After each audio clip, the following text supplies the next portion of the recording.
And because White House has released a statement saying President Trump and Xi have agreed that Strait of Hormuz must remain open. The White House said the two sides agreed that the Strait of Hormuz must remain open to support the free flow of energy.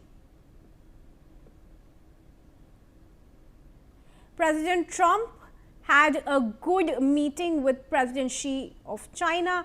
The two sides discussed ways to enhance economic cooperation between our two countries, including expanding market access for American businesses into China and increasing Chinese investment into our industries. Leaders from many of the U.S. largest companies joined a portion of the meeting.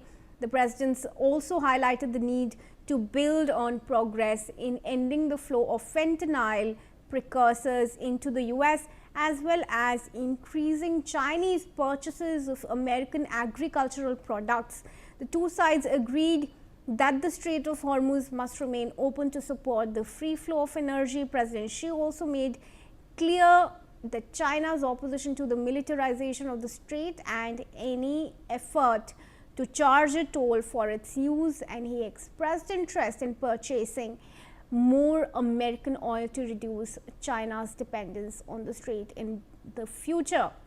Both countries agreed that Iran can never have a nuclear weapon. Let me also introduce in this discussion, along with Ambassador Singhal and Shruti Das Gupta, retired Major General Sudhakar Ji is also joining us. He is a senior geopolitical and strategic defense expert. General Sudhakar, thank you very much for joining us.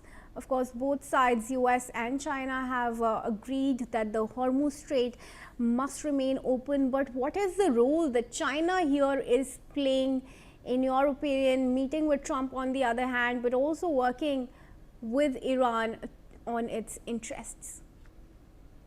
Yeah, Kriti, good afternoon. I presume that question is meant for me. Yes, please. Go on. Okay, good afternoon to you. Thank you for inviting me for your show and my warm greetings to very distinguished co-panelists. We need to look at the the question from the perspective of what is happening around the world very quickly. There is chaos all over. There is pandemonium. There is a lot of bluff and bluster by countries like superpower USA. The leadership doesn't know what it is doing and where it is heading and taking the global order to.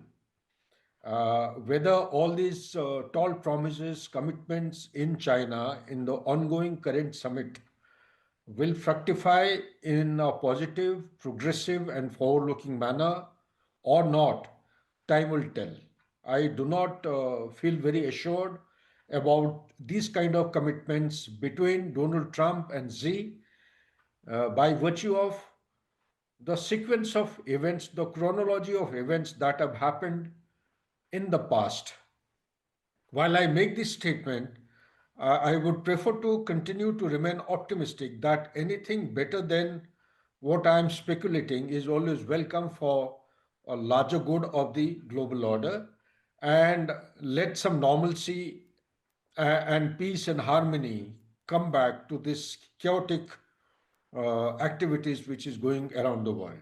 Now, coming to the Strait of Hormuz, your pointed question, I personally feel that it is not only China, but the whole world will be benefited. 20% of oil coming through Strait of Hormuz on daily basis is definitely, as of now, the prices of crude oil has already crossed $114. Now I believe the latest is $116 per barrel. And this is 50% rise in most of the countries in the oil prices. USA itself has gone up from $2.9 per gallon of gasoline to almost close to $6 in most of the provinces, except for Texas and all these kinds of provinces where the rates are little lesser. So the livelihood is impacted. So China is the primary buyer of oil through the Strait of Hormuz. It takes anything up to close to 50% of its requirement through the Strait of Hormuz. 90% of Iran's oil is purchased by China at a discounted price. So, under the circumstances, if both the countries have agreed, the moot question that comes to my mind is how does it happen? Will Iran ever give away the only trump up its sleeve and compromise its survival necessities?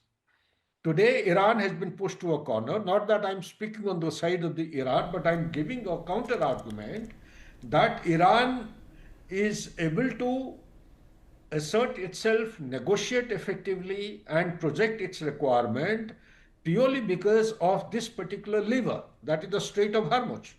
If China and USA decide that the Strait of Hormuz, being part of the international water, will be open for freedom of navigation, will Iran ever give it on a platter?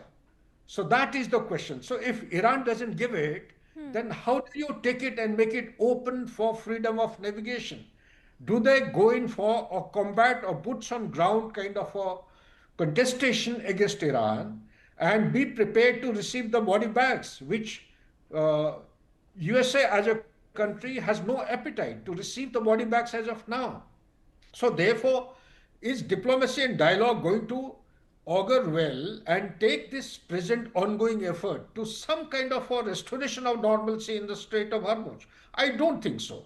Because USA as a country cannot be trusted.